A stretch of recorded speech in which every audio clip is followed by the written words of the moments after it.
ஐயா மாசு எல்லா மக்களையும் ஒன்று சேர்த்துட்டீங்க. ஒரு மையம் தனியாக இருக்கான ஐயா, அவனையும் சேர்த்துருங்க ஐயா. சவ நிறைஞ்சு போயிருமா ஐயா. The entire team, especially Nagaraj Karpaya sir, you done a very good job. ரொம்ப ஹியூமன் எமோஷனல்ஸ் ரொம்ப அழகாக கண்ணில் தண்ணி வர அளவுக்கு பண்ணிட்டீங்க. மாயாண்டி குடும்பத்தார் படத்தினுடைய இயக்குனர் ராசு மதுரவனுடைய ஒரிஜினல் பேர் கருப்பையன். ஆமாம், கிட்டத்தட்ட அது மாதிரி பண்ணியிருக்காரு. நான் அண்ணன்ட்ட பேசிகிட்டு இருந்தேன், ஒரு பசும்பொன் பார்க்குறப்ப நமக்குள்ள என்ன ஒரு ஃபீலிங் வந்தது. அந்த இவருடைய ராமராஜன் படம் மனசுக்கு ஏற்ற மகாராஜா அந்த மாதிரி படங்களில் பார்த்துருக்கோம். பட் இது வந்து ரொம்ப வித்தியாசமாக இருக்கிறது வந்து 4-5 இடத்துல வந்து கூஸ் பம்ப்ஸ் ஆகிடுச்சு. இவர் பேசுவார்ல, ஃபர்ஸ்ட் டைம் பேசுவார்ல அந்த இல்லை அண்ணனோட தம்பி, இவங்க சித்தப்பா பையன்ட்ட அவன் நீ எனக்கு தம்பி, நான் எனக்கு அண்ணன், அந்த இடமே வந்து கண்கலங்க வச்சிருச்சு. ஆஹா, படம் வந்து வேற ரேஞ்சில் போகுது அப்படின்றது. ஃபர்ஸ்ட் ஹாஃபே ரொம்ப டெப்த்தாக இருக்கு, லவ் போர்ஷன்ஸ்லேருந்து எல்லாமே ரொம்ப ரியாலிட்டியாக இருந்தது. பட் செகண்ட் ஹாஃப் வந்து அந்த டைட்டில் வந்து அவ்வளோ அழகாக நியாயப்படுத்திருக்கீங்க. அந்த வீராயி, அந்த குடும்பத்துலேருந்து வந்த 3 ஜீன்ஸு, அவங்களுக்கு பிறந்த அந்த பிள்ளைங்க, கடைசியில் பேர பிள்ளைங்க காலத்தில் அவங்க ஒன்றா சேர்றாங்க அப்படின்னு. இன்னைக்கு இந்த உறுப்பினர்களுடைய மனநிலை இந்த படத்தை பார்த்துட்டு என்னவாக இருக்கிறதோ அதையே நானும் பிரதிபலிக்கிறேன். உங்க டீமுக்கு வாழ்த்துக்கள். நன்றி, வணக்கம்.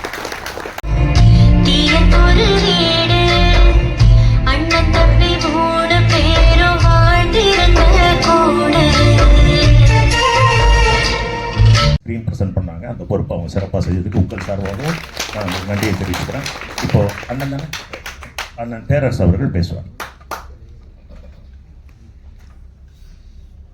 திரைப்பட பொறுப்பாளர்கள் யாவருக்கும் யாராவது நன்றி. நல்ல படம் மாட்டிச்சு. ஆமாம், சிலர் ராசி மாட்டோம், சிலர் நம்ம மாட்டுவோம், அது வேறு.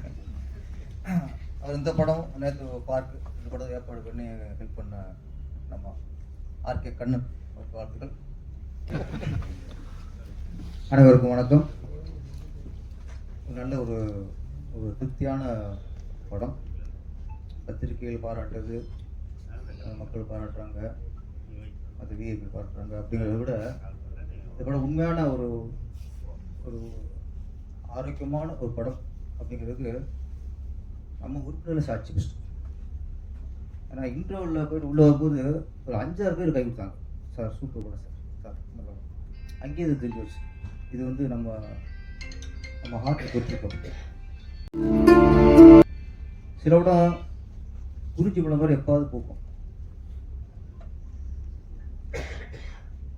கிழக்கு செம்மியில் மாயாண்டி குடும்பத்தார் அந்த வரிசையில் இப்போ இந்த வீராய் மக்கள். நான் இப்போ சொல்றதான் வெற்றி தோல்விங்கிறது அந்த சூழ்நிலை தான். எந்த படம் நீண்ட காலம் பேசப்படுதோ அதுதான் உண்மையான வெற்றி படம். மக்கள் எப்படி நம்ம ஒரு மாயாண்டி குடும்பத்தை இன்னும் உதாரணம் சொல்கிறோமோ அதே மாதிரி இன்னும் பல காலத்துக்கு உங்கள் படம் ஒரு உதாரணமாக இருக்கும். அதுதான் வெற்றி. இந்த படத்தோட ப்ரொடியூசர் கதாநாயகனுக்கு அப்புறம் வருவோம். இதெல்லாம் ஒரு நல்ல கதையை, ஒரு உணர்வு போன கதையை தயாரிக்கிற ப்ரொடியூசர் தான் உண்மையிலேயே பாராட்டக்கூடியவர். நம்ம வந்து பட காசு சொல்லுவோம், என்ன சொல்லுவோம், அவங்களுக்கு ஒரு தைரியம் வரணும்.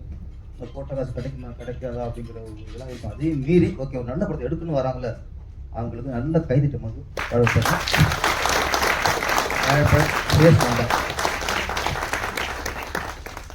இந்த இடத்துக்கு வந்து ஒரு அவ்வளோ சீக்கிரம் வரல. 10 வருட போராட்டம், 10 வருட போராட்டம். நம்ம ஏதாவது தெரியலாம் கதாநாயகனும் அந்த 10 வருடத்துக்கு அப்புறம் நம்ம மேடையில் நிற்கிறாரு. அவங்களோட வாழ்த்துக்கள். வீராயி மக்கள் பொறுத்த வரைக்கும் இதில் வந்து எல்லா கேரக்டருமே கதாநாயகன் தான். எல்லா கேரக்டருமே கதாநாயகி தான். டேரக்டர் சொன்னார், அவரே ஹீரோ பண்ணுறாரு. அப்போ கதை கேட்கும்போது எனக்கு சில இடத்துல ஒரு 10 சீன் வராமல் இருப்பார்.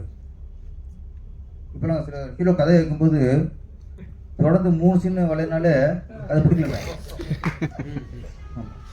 அப்புறம் ஏதாவது ஃப்ளாஷ்பேக் சொல்லும் போதும் ஃப்ளாஷ்பேக் அவர் இல்லைனால கதை பிடிக்கலன்றாங்க.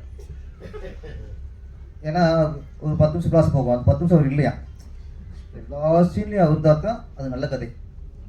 தொடர்ந்து 4 சீனில் ஹீரோ இல்லைன்னா அது கதை சரியில்லைன்றது, நம்ம பழி போட்டுறது. இப்படிலாம் நடந்துட்டு இருக்கு. இந்த காலகட்டத்தில் இவரே ஒரு தயாரிப்பாளர், இவர் தான் கதாநாயகன். நமக்கு சில இடத்துல கதை மறந்து போகுது. அதான் கதையோட வெற்றி. அது மாதிரி பார்த்தா ஃபஸ்ட்டு ஒரு 5 வருஷம் வருது கதாநாயகி, அப்புறம் கிளைமேக்ஸ் கல்யாணம் பண்ணத்தை வருது. இல்லை ஆளையே காணும். நம்ம கேள்வி வரல, இல்லை எங்கடா கதாநாயகி காணும் கேள்வி வந்துச்சா வரல. அதுதான் கதையின் வெற்றி.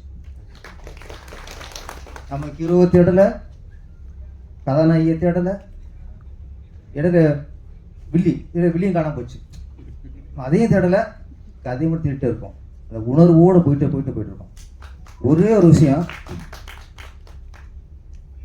நமக்குள்ள இன்னமும் அந்த உறவோட பெருமை இருக்கு. ஈஸ்வரிக்கும் ஆவணி மாதம் 3ஆம் தேதி திருமணம் நிச்சயிக்கப்பட்டு இரு வீட்டார் சமூகத்துடன் நிச்சயத்திட்டு மாட்டிக்கொள்ளப்படுகிறது. எல்லாருக்கும் சம்மதம் தானையா? இப்ப மாப்பிள்ளை தாய் மாமனும் பொண்ணுக்கு தாய் மாமனும் தட்டை மாத்திக்கங்க.